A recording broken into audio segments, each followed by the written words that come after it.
오늘 본문은 창세기 3장 19절입니다. 창세기 3장 19절 다 같이 일어서서 함께 읽으시도록 하겠습니다.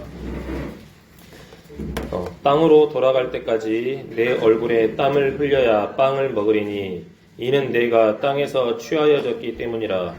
너는 흙이니 흙으로 돌아갈 것이니라 하시니라. 기도드리겠습니다. 하나님 아버지, 오늘은 또 창세기 3장 19절 이 말씀을 통해서 또 사람의 죽음에 대하여 또 교제하고자 합니다. 하나님, 이 말씀 앞에 우리의 마음을 또 겸손하게 하시고 주님을 향한 소망과 또 앞으로 어떤 삶을 살아야 될지 하나님 저희들에게 가르쳐 주시고 또 그런 것들이 우리 마음에 새겨지는 그런 귀한 시간 될 수 있도록 주님 축복하여 주시옵소서. 감사를 드리며 살아계신 우리 주 예수 그리스도의 이름으로 기도드렸습니다. 아멘. 이제 2025년 이렇게 첫 번째 주의 첫날 예배입니다. 그리고 오늘 교제의 주제는 죽음입니다. 죽음. 이렇게 새해를 시작함에 있어서 이렇게 소망과 기쁨이 넘치는 주제로 이렇게 교제해야 되는데, 이렇게 죽음이라는 이렇게 다소 무거운 주제로 이렇게 교제하게 돼서 또 좀 양해 부탁드리겠습니다. 전기가 나가버렸네.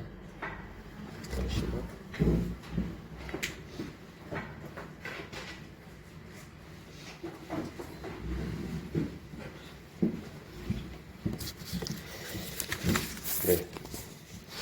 여러분은 이렇게 죽음이라는 단어를 떠올리시면 어디 기쁘고 감사한 마음이 듭니까? 아니면은 두렵고 떨리는 마음이 드십니까?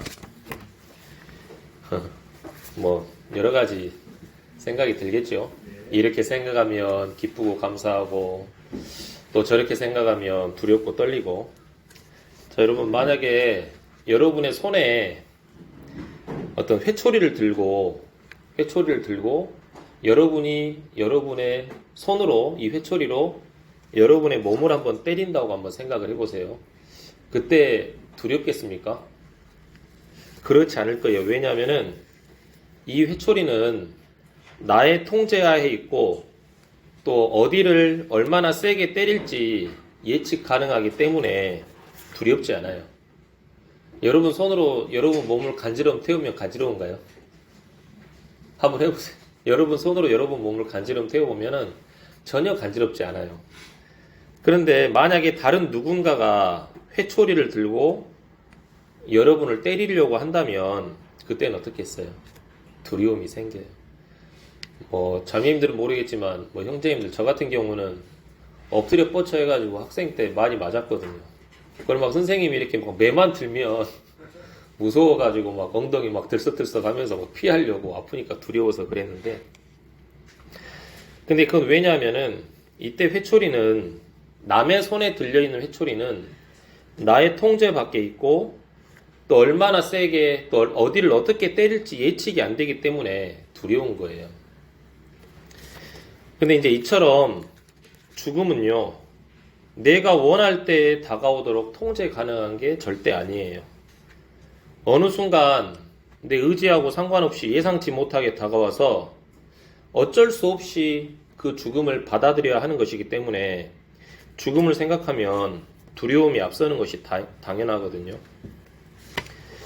구원받기 전에 저는 이렇게 친구들을 비롯해서 많은 사람들의 죽음의 소식을 들었었어요. 안타깝게 스스로 죽음을 택하신 분들도 있었고 또 병이나 사고로 돌아가신 분들도 있었어요. 이제 구원받기 전에 누군가가 저한테 야, 그분은 어떻게 죽었냐고 물어보면은 병에 걸려서 죽었다, 또 사고를 당해서 죽었다, 나이가 들어서 죽었다, 돌아가셨다, 이렇게 답해줬거든요. 근데 하지만 이렇게 하나님을 알게 되고 복음을 믿고 또 구원받은 후에는 죽음의 원인을 물어보는 그런 물음에 대한 저의 대답이 바뀌었거든요. 히브리서 9장 27절 한번 보시겠습니다. 히브리서 9장 27절입니다.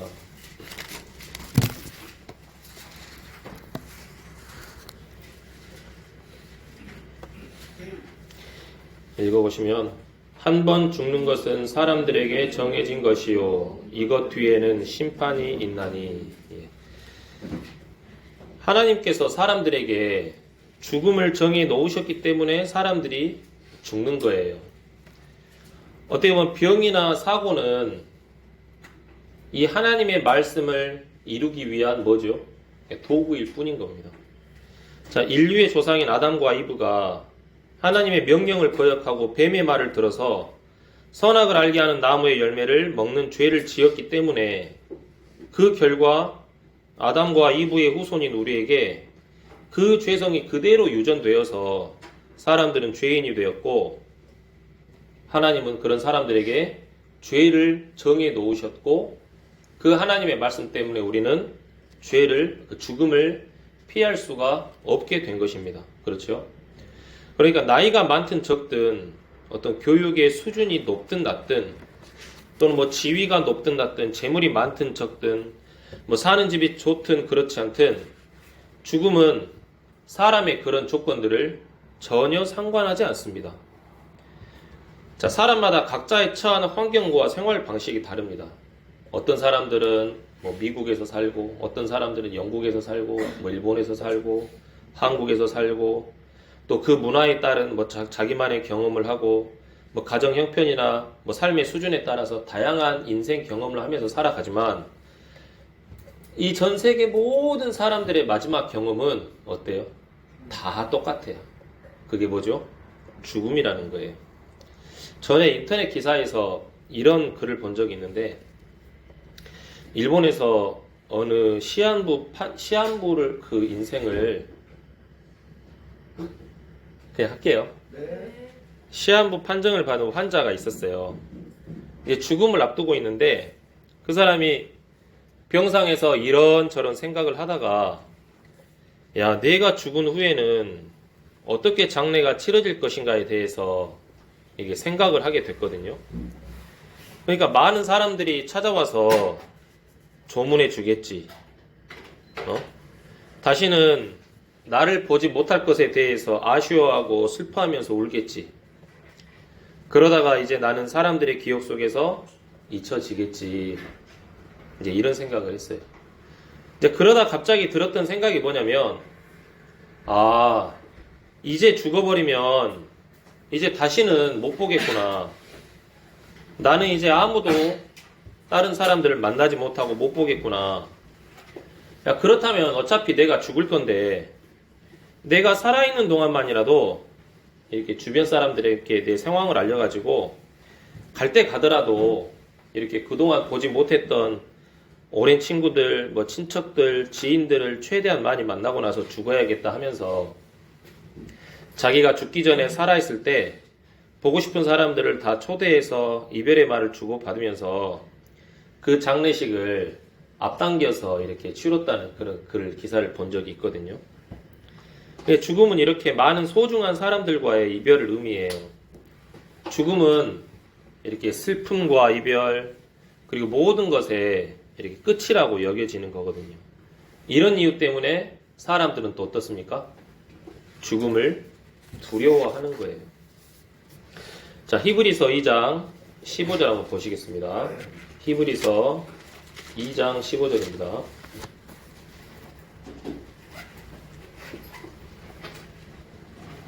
읽어보시면 또 죽음을 두려워하여 평생토록 속박에 얽매인 자들을 건져내려 하심이라.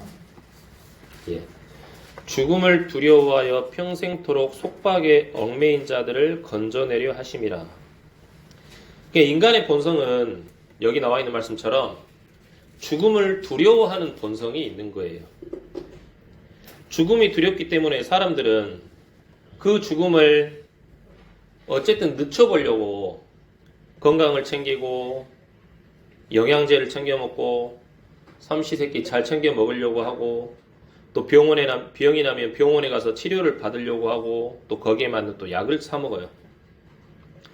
근데 마치 죽음은 나와 상관없는 것으로 여기고 최대한 죽음을 멀리 하려고 하는데 근데 그런 우리 인간의 바람과는 달리 죽음은 우리 사람 인생의 일부라는 거예요.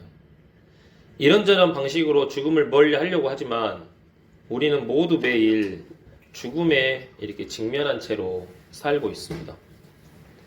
자, 우리는 우리를 둘러싼 죽음과 이런 질병이라는 어떤 가혹한 현실에서 도망칠 수가 없어요. 자, 우리가 가장 바라는 복된 소망은 뭡니까? 주님의 재림, 주님의 오심이죠. 그래서 우리가 살아서 주님을 만나기를 바라는데, 그 주님의 오심이, 재림이 지체된다면 여기 계신 우리 모두에게, 그리고 우리가 사랑하는 사람들에게 죽음은 결국에는 일어나게 될 현실인 거예요. 현실. 죽음은 뭐라고요? 현실이에요. 자, 전도서로 한번 넘어가 볼게요. 시편, 잠언, 전도서 그 순서입니다. 전도서 7장 2절인데요. 전도서 7장 2절 한번 읽어보시겠습니다. 애곡하는 집에 가는 것이 잔치집에 가는 것보다 나으니 이는 그것이 모든 사람의 끝이기 때문이라. 살아있는 자는 그것을 자기 마음에 두리라. 자, 개역성경에는 어떻게 나와 있냐면 초상집에 가는 것이 잔치집에 가는 것보다 나으니 모든 사람의 끝이 이와 같이 됨이라. 산 자는 이것을 그의 마음에 둘지어다. 그러니까 애곡하는 집은 잔치집이죠. 애곡하는 집은 초상집이고, 잔치집은 말 그대로 잔치집입니다. 그러니까 성경은 이렇게 잔치집에서 먹고 마시고 즐기는 것보다 애곡하는 집, 초상집에 가는 것이 더 낫다고 해요. 그 이유는 죽음과 인생의 끝을 생각해보고 또 죽음 이후에는 과연 무엇이 있을까? 혹시 심판이 있지 않을까? 하는 두려움이나 의문도 가져보고 또 현재의 삶을 돌아보고 내가 지금 잘 살고 있는 건가? 내가 정말 과연 인간답게 잘 살고 있는 건가? 그것도 생각해보게 하고 또 죽음 후를 깊이 생각해보게 하는 기회를 주는 애곡하는 집, 초상집에 가는 것이 더 낫다고 하거든요. 여러분 초상집, 장례식장 많이 가보셨죠? 예, 안 가본 사람 한 번도 없을 거예요. 그런데 정말 마음속에 깊이 절실하게 이렇게 생각하셔야 되는 게 뭐냐면 어떤 타인의 초상집만 있는 게 아니고 저의 초상집, 내 이름이 걸린, 각자의 이름이 걸린 초상집이 있다라는 것을 분명히 아셔야 돼요. 그렇죠. 여러분 며칠 전에 2025년의 시작 1월 1일이 있었어요. 그러면 이 시간이 쭉 지나가면 2025년 마지막 12월 31일이 다가올지도 모릅니다. 이렇게 말하는 게 맞습니까? 다가올지도 모릅니다가 아니고 어쩌습니까? 분명히 다가옵니다. 이것은 잘 모르겠습니다가 아니라 그날은 분명히 정해진, 확실히 정해진 미래예요. 자, 그러면 이와 마찬가지로 여기 저를 비롯한 이 형제님들, 자매님들에게도 분명히 확실하게 정해진 미래가 있어요. 그게 뭐죠? 왜 대답을 안 하십니까? 피하십니까? 죽음이에요, 죽음. 그러니까 각자가 태어난 연, 월, 일, 시가 있듯이 동일하게 각자의 죽게 될 연, 월, 일, 시가 있다라는 거예요. 전도서 펴고 계시죠? 3장 2절 한번 봐보실게요. 전도서 3장 2절.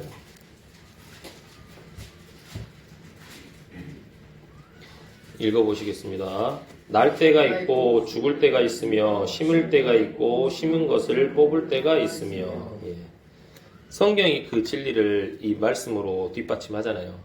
날 때가 있고 죽을 때가 있다. 근데 그 때가 예상보다 빨리 다가올지 아니면 늦게 다가올지 모르지만 죽음은 분명히 다가오고 있고 또 절대로 피할 수가 없어요. 여러분 군대 가면 그 지휘관들이 뭐라고 합니까? 늘상 하는 말 중에 하나가 피할 수 없다면 즐겨라예요. 그렇다고 해서 이 피할 수 없는 죽음을 이 말처럼 즐길 수 있는 것은 또 결코 아니에요. 피하고 싶죠. 그렇지 않습니까? 저 답은 모르지만 저는 종종 생각하는데 저는 저는 과연 어떤 모습으로 죽게 될까 이렇게 한 번씩 생각해 보거든요. 야, 죽음의 순간에 나는 과연 무슨 생각을 할까? 나는 이렇게 죽음 자체가 두려워서 떨면서 두려움 속에 어떤 고통스럽게 죽을까? 아니면 담담하게 차분하게 죽음을 받아들이면서 죽을까? 아니면 뭐 이런저런 생각할 겨를도 없이 갑작스러운 사고로 이렇게 죽게 될까? 이런 답이 없는 이렇게 꼬리에 꼬리를 무는 생각을 하다가도 마지막 생각은 늘 같거든요. 뭐냐면 하나님, 저를 이렇게 구원해 주셔서 정말 감사합니다. 이 생각이에요.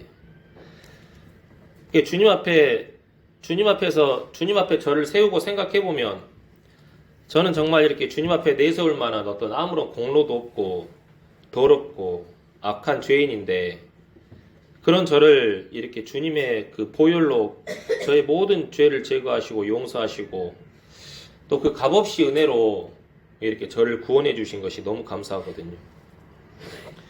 또 구원받고 난 후에도 어떤 하나님의 자녀답지 않게 살아가는 때가 참 많은 저를 그럼에도 불구하고 이렇게 영원한 그 구원의 약속의 말씀으로 지키시고 보호해 주시고 여전히 자녀 삼아 주시고 또 제 영혼의 아버지가 되어 주셔서 이게 정말 감사하다고 이런 생각을 하거든요. 죽음을 생각해나 보면 사실 육체의 죽음이 두렵기는 하지만 그 죽음이라는 문을 통과하면 주님은 우리에게 새로운 몸을 주시고 새로운 의복을 입히시고 또 주님이 준비하신 영원한 처소에서 영원히 이렇게 주님과 함께 살 수 있는 복된 소망이 시작된다라는 그 약속과 진리가 죽음을 이렇게 두려워하는 저를 이렇게 늘 위로해 주거든요.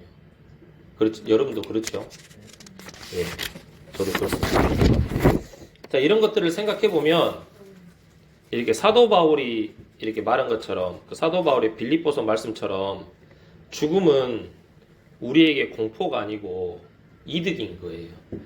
빌립보서 1장 21절을 보면 내게는 사는 것이 그리스도시요 죽는 것이 이득이니라 그렇게 돼 있거든요. 여러분도 그렇죠? 그런 마음 갖고 계시죠?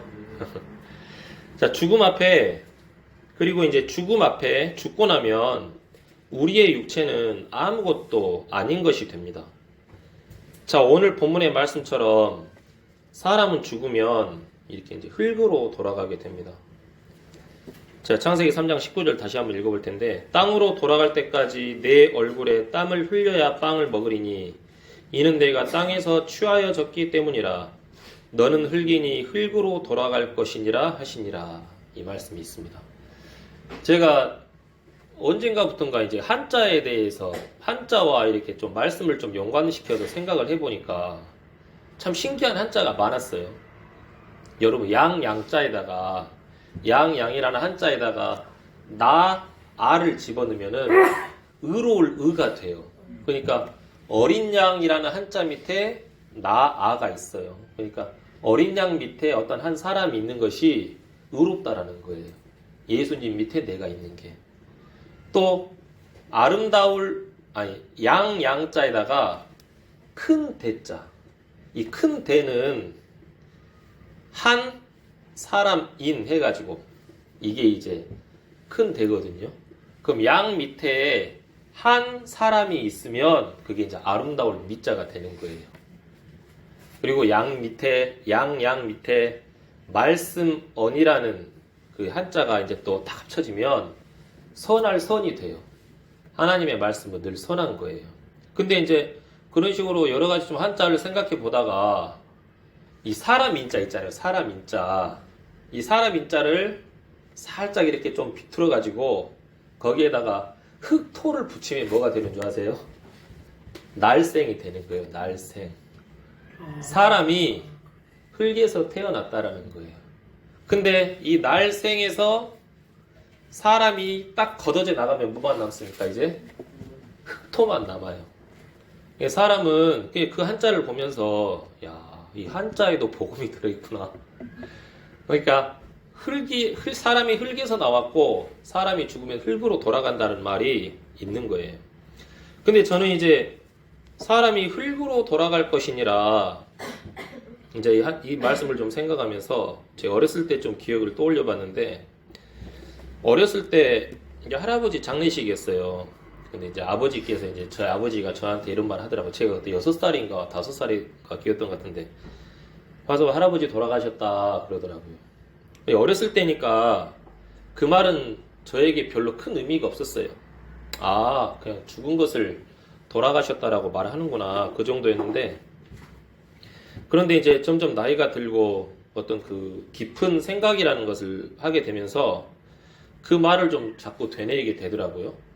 돌아가셨다고? 돌아가셨다? 어디로 돌아가신 거야? 이제 어디로 갔다는 거야? 이제 막 좀 그런 생각이 들었거든요. 근데 사람이 죽으면 몸은 그 자리에 그대로 누워 있는데 도대체 어디로 돌아가는 거지? 하는 그런 의문이 생겼어요.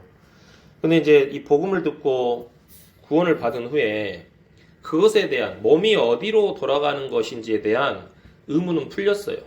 사람 죽으면 몸이 어디로 갑니까? 땅으로 돌아가잖아요. 그러니까 무덤에 묻히게 되는 거예요. 본문 말씀처럼 흙으로 돌아가게 된다는 거죠. 자, 근데 사람이 죽어서 이 몸이 흙에 묻히면 어떻게 됩니까? 어떻게 되죠? 썩고 분해돼요. 말 그대로 흙이 돼요. 썩고 분해된다. 근데 어떤 과정을 통해서 썩고 분해되느냐, 그게 또 이제 성경 말씀에 있는데, 욥기로 한번 넘어가 볼게요. 시편 앞에 있습니다. 욥기 21장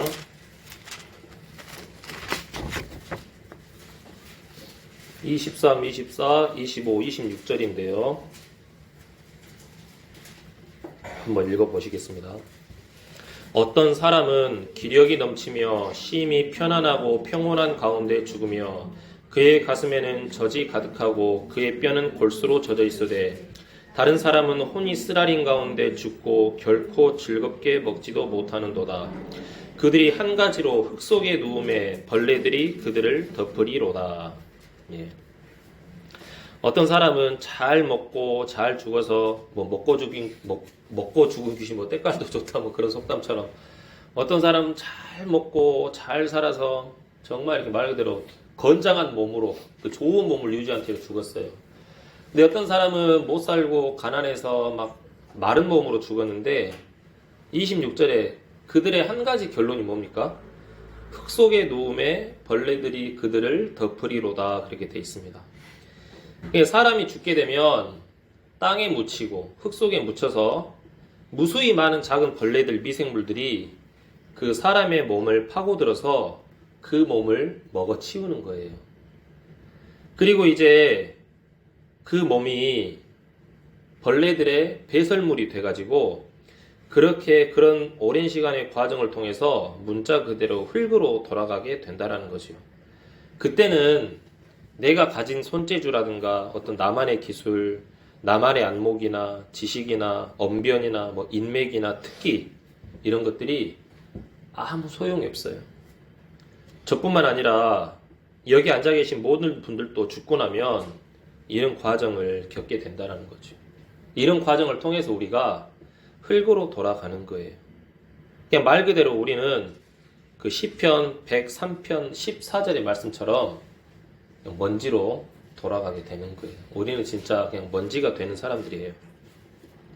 그럼 몸은 이렇게 흙으로 돌아가는데, 그럼 우리의 영혼은 어디로 가느냐? 우리의 영혼은, 먼저 이걸 말하기 전에 제가 또 살면서 이렇게 죽음을 의미하는 다른 단어들을 또 보고 듣고 배우게 되는데, 몇 가지를 언급해 보겠는데요. 죽음을 의미하는 또 다른 단어 중에 하나가 별세라고 있어요. 별세.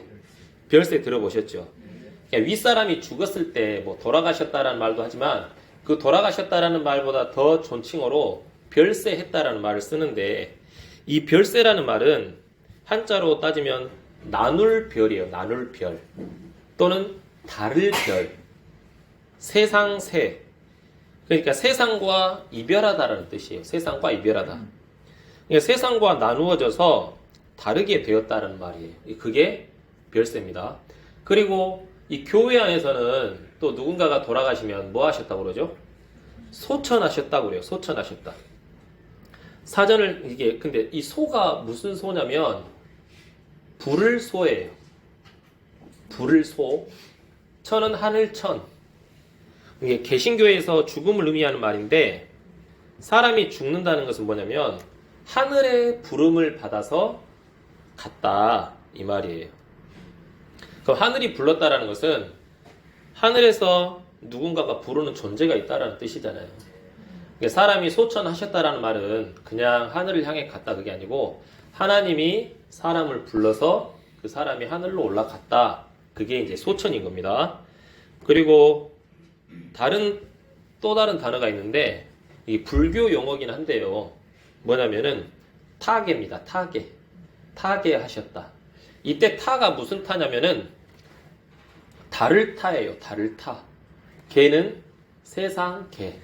그러니까 다른 세상으로 갔다. 사람이 죽으면 다른 세상으로 갔다. 이제 이런 뜻이거든요. 그래서 방금 제가 언급한 죽음과 관련된 단어 소천, 뭐 별세, 타계의 뜻을 뭐 굳이 한번 이어서 말을 해보자면 어떻게 되냐면은 하늘이 불러서 그러니까 하나님이 어떤 사람을 불러서 소천해서 그 사람이 세상과 이별하여 별세하여 이제 이 세상과는 전혀 다른 세계로 갔다, 타계했다. 이게 이제 죽음의 정확한 의미인 겁니다. 그렇죠? 그럼 그렇게 죽은 사람의 영혼이 가는 세계가 어디인가? 다른 세계가 어디인가?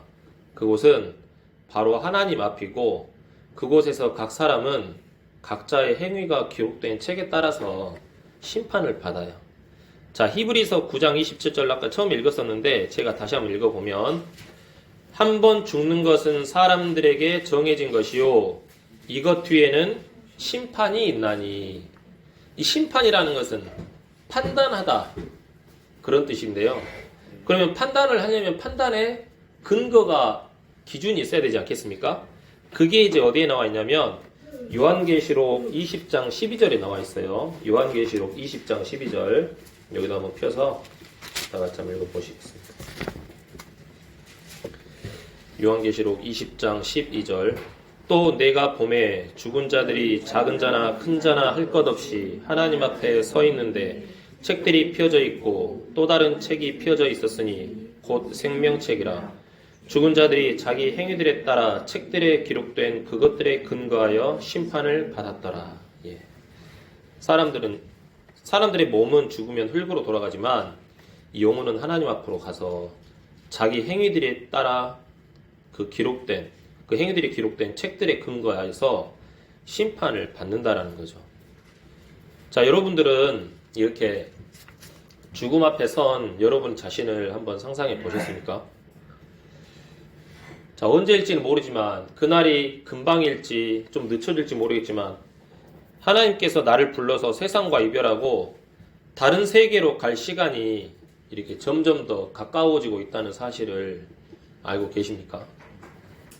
근데 이제 그 사실이 나에게만 해당하는 게 아니라 우리 함께 여기 계신 모든 지체들에게도 나 아닌 다른 지체들에게도 동일하게 적용된다는 사실을 알고 계실 것입니다. 그렇다면 그 죽음 앞에서 가장 값진 게 무엇일까요? 진짜 값진 거. 뭐 이미 답은 아시겠지만 인맥일까요?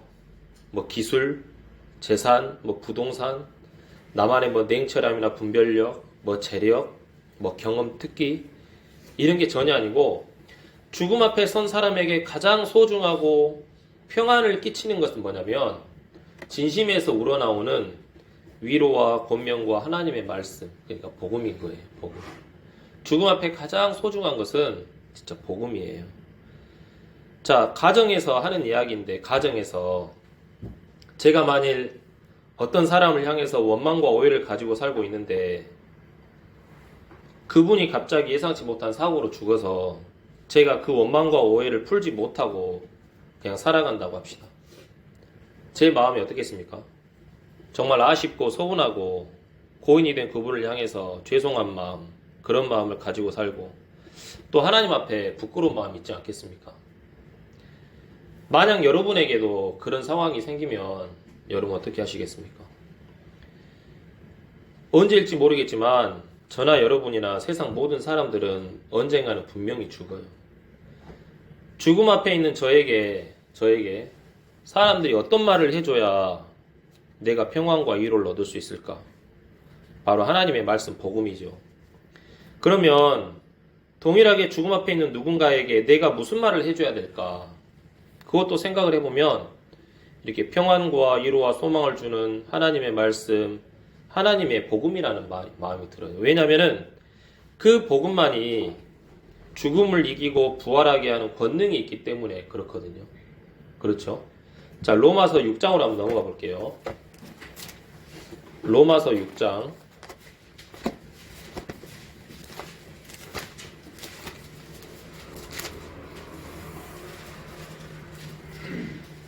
로마서 6장 3, 4, 5절입니다.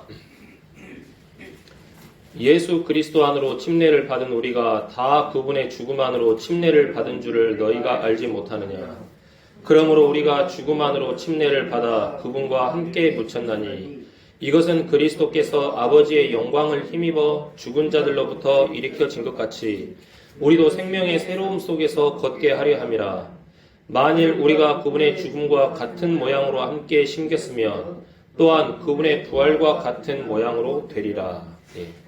아멘입니다. 복음은 이 죽어버린 우리를 다시 부활케 하는 권능이 있어요.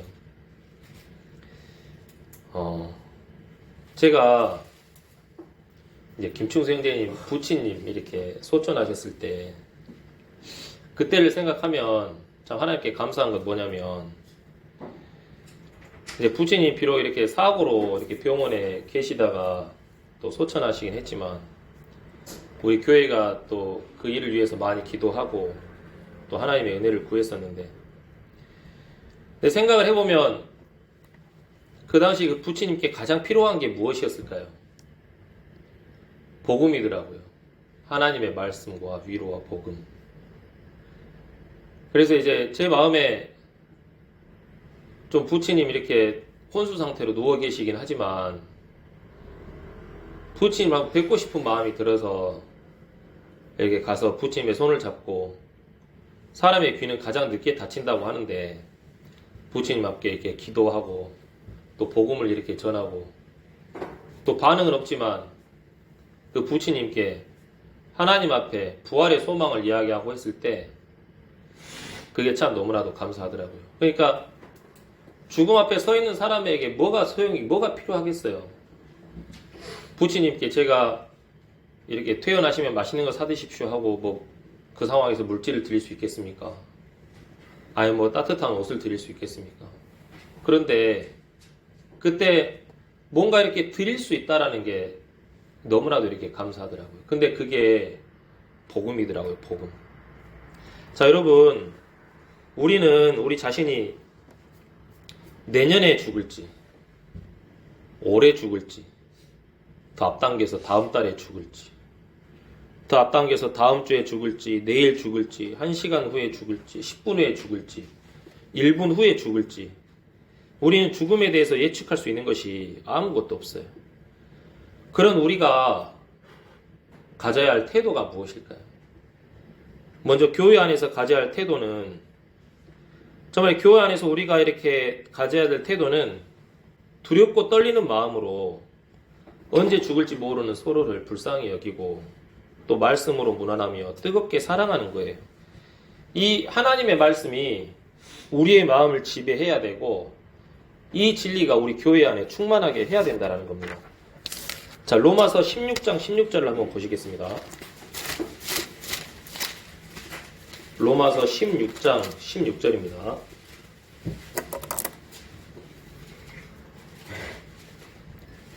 거룩한 입맞춤으로 서로 무난하라. 그리스도의 교회들이 너희에게 무난하느니라. 거룩한 입맞춤으로 서로 무난하라. 여러분 이 말씀을 그냥 거룩한 입맞춤으로 서로 무난하라라고 이야기하면 사실 뭐 밍숭맹숭 뭐 별 맛이 안 느껴지는 말씀인데 그때 로마 시대에 박해를 받은 핍박을 받은 이 그리스도인 성도들 한번 생각을 해 보셔야 돼요. 그때 그 당시 그리스도인들은 로마 시대 때 엄청난 핍박을 받으면서 신앙생활을 했는데 이 하나님을 믿는다는 이유만으로 예수 그리스도를 주로 인정한다는 그 이유만으로 그 사람들은 잡혀가가지고 그 콜로세움이라는 그 원형 경기장 있죠. 그런 데서 막 사자밥이 되기도 하고 막 톱으로 막 썰려 죽기도 하고 그랬어요. 그렇죠? 그 사실 아시죠? 그때는 정말 생과 사를 넘나드는 고통 속에서 신앙을 하신 성도들이 그 시대를 살았어요. 그러니까 잔인한 학살 속에서 피해서 지하교회를 형성해서 신앙을 하는데 매일매일 들리는 거예요. 오늘은 누가 발각돼서 죽었어요. 그때는 누가 발각돼서 죽었어요. 그런 서로 사랑하고 섬기던 지체들이 발각돼서 죽음을 당했다는 소식들이 너무나도 자주 들리던 시기였던 거예요. 그런데 그렇게 피해 다니면서 이렇게 지하교회 속에서 이렇게 신앙 생활을 하는데 그 지체들의 어떤 소천 소식을 들리고 그러는데 길을 가다가 우연히 어떻게라도 살아있는 어떤 그 성도들을 만났다고 한번 생각을 해보세요. 여러분 얼마나 반갑겠습니까? 우리 이제 한국 전쟁으로 인해서 서로 헤어진 이산 가족들 보시죠. 옛날에 그 이산 가족들이 어떤 TV 프로를 통해서 서로 만나가지고 막 함께 부둥켜하고 울고 할 때 그런 장면들 생각나십니까? 그러니까 로마 시대 때도 그렇게 성도들이 이렇게 신앙을 했다라는 거예요. 얼마나 반갑고 얼마나 애틋하고 또 얼마나 불쌍하고 또 조금이라도 힘이 되고 싶어서 어떻게 하면 또 지켜주고 싶고 뭐 하나라도 더 챙겨주고 싶고 그때 성도들은 그렇게 신앙을 했다라는 거예요. 그 모습을 생각해 보시면서 로마서 16장 16절을 보시면 그냥 거룩한 입맞춤으로 서로 무난하라 이 말씀은 그냥 적혀진 말씀이 아니라는 거죠. 지금 이렇게 반갑게 거룩한 입맞춤으로 인사하는데 이 입맞춤이 마지막 작별 인사의 입맞춤이 될 수도 있다는 거예요. 그렇게 서로 무난하는 거예요. 주님의 평안이 있기를, 주님이 지켜주시기를, 주님으로 인한 소망이 넘치기를 이렇게 서로 인사하는 거예요. 자, 그 다음에 베드로전서 1장 22절 한번 보실게요. 베드로전서 1장 22절입니다.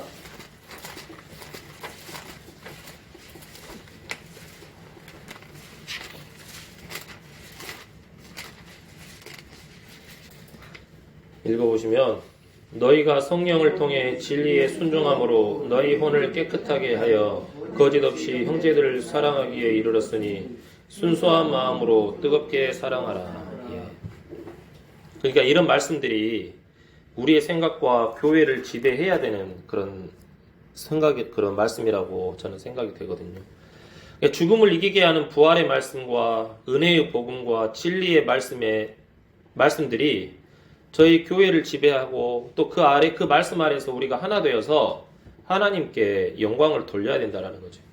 그런데 이런 교회의 모습을 하나 된 모습을 질투하고 시기하는 자가 있는데 누구냐면 바로 마귀인 거예요.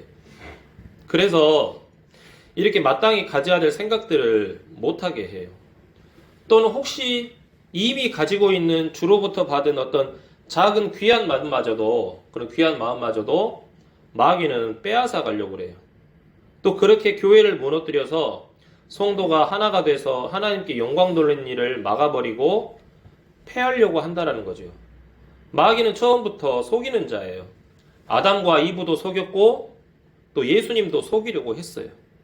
지금도 마귀는 여러 모양의 일들을 통해서 성도들을 속여요. 마음을 격동시킵니다. 그리고 결국에는 마귀 자신은 쏙 빠지고 어떤 마음의 어려움과 낙심의 원인에 대해서 일과 형편과 사람만 남게 해버리는 거예요. 자, 마귀가 사람을 속이는 전형적인 방법이거든요. 그 다음에는 그 사람을 고립되게 하고 울부짖는 사자처럼 다가와서 잡아먹습니다. 이렇게 교회와 성도들을 무너뜨리려는 마귀의 계략에 대해서 우리가 잘 알아야 돼요. 근데 속지 않고 이것을 이길 수 있는 방법은 언제 죽을지 모르는 서로를 불쌍히 여기고 말씀으로 무난하고 뜨겁게 사랑하는 거예요. 이런 하나님의 말씀이 우리의 마음을 지배하게 해야 되고 말씀을 향한 결단이 교회 안에 충만하게 해야 된다는 거죠.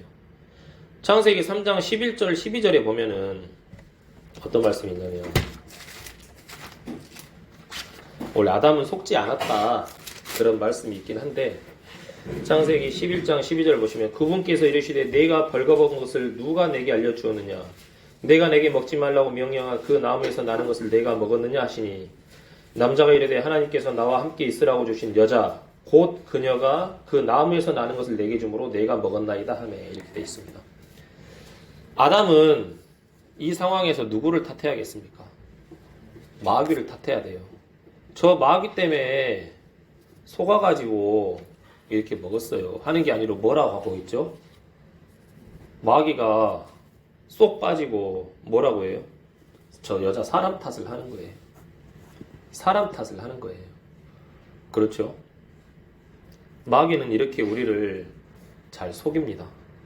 근데 이런 마귀의 계략을 우리가 잘 알아야지 또 이렇게 마귀에 속지 않고 또 우리가 하나님 앞에 한 마음으로 한 뜻으로 또 하나님께 영광 돌리는 그런 신앙을 할 수 있다는 겁니다. 자, 그러면 이제 교회 밖에 있는 자들을 향해서는 우리가 어떤 마음을 가져야 되느냐? 자, 디모데후서로 넘겨보시면 디모데후서 4장 2절인데요. 디모데후서 4장 2절입니다. 말씀을 선포하라. 때에 맞든지 맞지 아니하든지 긴급히 하라. 모든 오래 참음과 교리로 책망하고 꾸짖고 권면하라. 그리고 하나 더 뒤로 넘기셔서 베드로 전서 1장 25절 한번 보실게요.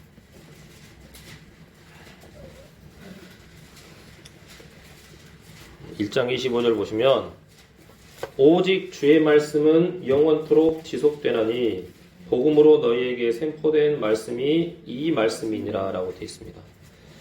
디모데후서 4장 2절에서는 말씀을 선포하라고 했고 베드로전서 1장 25절에서는 이 말씀이 무엇이냐면 복음으로 너희에게 선포된 말씀이라고 하고 있습니다. 자, 모든 사람에게 죽음이 정해졌어요. 그럼 교회 안에서는 성도들과 함께 성도들끼리 훗날 죽음을 맞이해서 흙으로 돌아갈 연약하고 불쌍한 사람들임을 알고 서로를 향해 불쌍히 여기며 뜨거운 사랑을 품고 살며 하나님으로부터 받은 사랑을 서로에게 실천하며 살아야 되는데 구원받지 않은 세상 사람들을 향해서는 이렇게 애통하고 비통한 마음으로 불쌍히 여기면서 그 사람들에게 복음을 전해야 된다는 거죠. 구원받은 성도들이나 구원받지 않는 세상 사람들이나 어차피 죽기는 매 한 가지인데 죽음 후에 주어진 영원한 삶의 종류가 완전히 달라요. 근데 거기에 대해서 하나님의 마음으로 불쌍히 여기고 두렵고 애통해하는 마음으로 복음을 전해야 된다는 거죠. 요한복음 5장 29절에 보면은 생명의 부활이 있고 정죄의 부활이 있다고 그랬잖아요. 그렇죠? 자, 훗날 이렇게 생명책에 기록되지 않은 자들은 불호수에 던져지는데 그 던져지는 사람들 중에 우리 주변에 가까운 사람들이 그 두려운 심판을 당하지 않도록 우리는 주님의 복음을, 예수 그리스도의 복음을 전해야 된다는 거예요. 요즘 이렇게 TV를 보거나 인터넷 뉴스를 보거나 하면 이 세상이 그리고 나라가 정말 이렇게 어지럽고 혼란스러운 상황이에요. 차별금지법, 그리고 분쟁과 대립으로 인해서 이 나라가 막 갈등하고 혼란하고 또 종교통합, 전쟁의 소식, 경제위기, 각종 반인륜적인 각종 범죄들, 또 각종 안전사고들, 좋은 소식이 하나도 없는 것 같아요. 그쵸? 근데 이렇게 우리 마음을 낙담시키고 이렇게 회의감이 들게 하는 일들이 너무나도 많은데 이런 상황 속에서 우리가 할 일은 무엇인가? 이런 세상의 문제들에 대해서 적극적으로 활동하고 시위하는 것도 좋지만 가장 좋은 것, 그러니까 하나님을 가장 기쁘시게 하는 것이 뭘까요? 이렇게 복음을 전하는 거거든요. 어차피 이 세상은 적그리스도가 지배하게 될 세상으로 변해갈 것입니다. 그렇죠? 변해갑니다. 그러면 교회가, 성도가 이 세상 속에서 할 일은 뭐냐면 바로 복음을 전하는 거예요. 적그리스도가 변하게 될 세상으로 변하지 않도록 우리가 막아봅시다 하는 것은 사실 불가능하죠. 왜냐하면 이미 하나님은 이 세상을 이 7년 대환란 기간 동안 적그리스도에게 내줬기 때문에 그렇게 갈 수밖에 없어요. 그러면 이 상황 속에서 우리가 할 일은 복음 전한다는 거죠. 그러니까 적그리스도가 지배하기에 적합한 세상으로 세상은 점점 변해가고 있고, 또 세상을 그렇게 만들기 위해서 불법의 신비가 이미 활동하고 일하고 있다고 했잖아요. 데살로니가 후서에 이제 2장 7절에 이런 말씀이 있는데, 근데 그 활동을 맡고 있는 이가 있다고 했거든요. 그게 누구죠? 뭐죠? 교회인 거예요. 교회. 복음을 전하는 교회인데, 그럼 그 일을 언제까지 해야 되냐?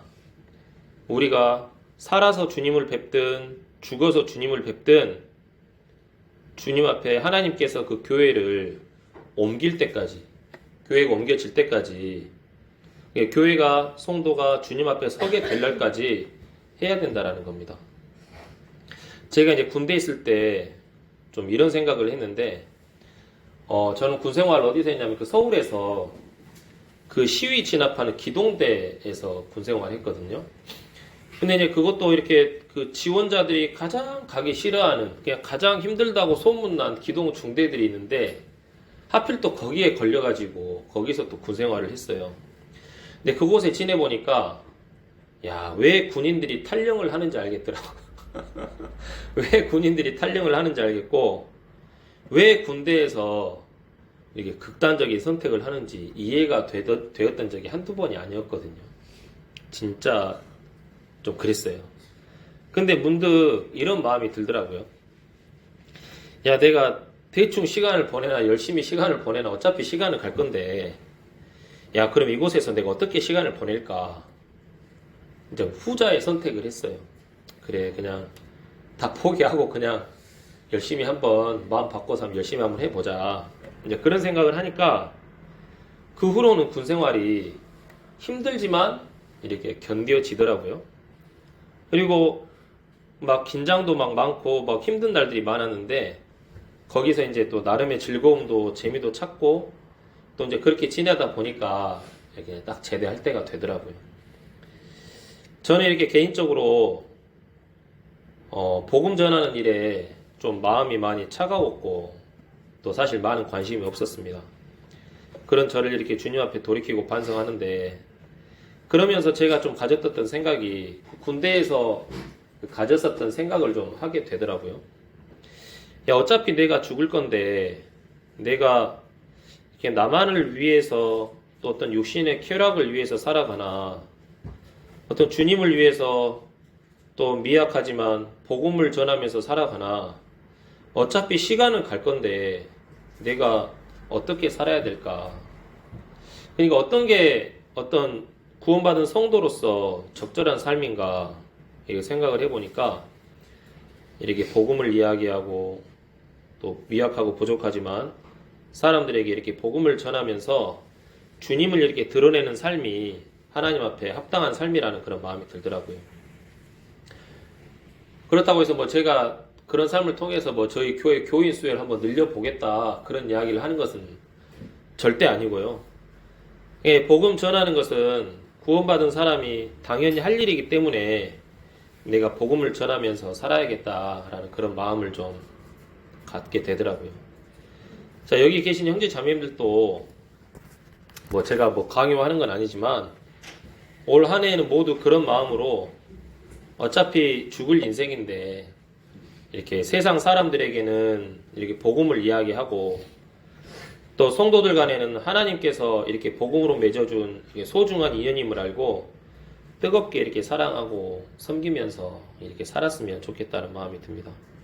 그래서 각자가 훗날 죽음 앞에 서서 하나님 앞으로 심판을 받으러 갔을 때, 그때 두려움이나 어떤 떨림이 있기보다도 하나님을 향한 기대와 소망이 넘치고 또 하나님께서 준비하신 이 보상과 상급에 대한 기대와 소망이 넘쳤으면 하는 그런 마음이 있습니다.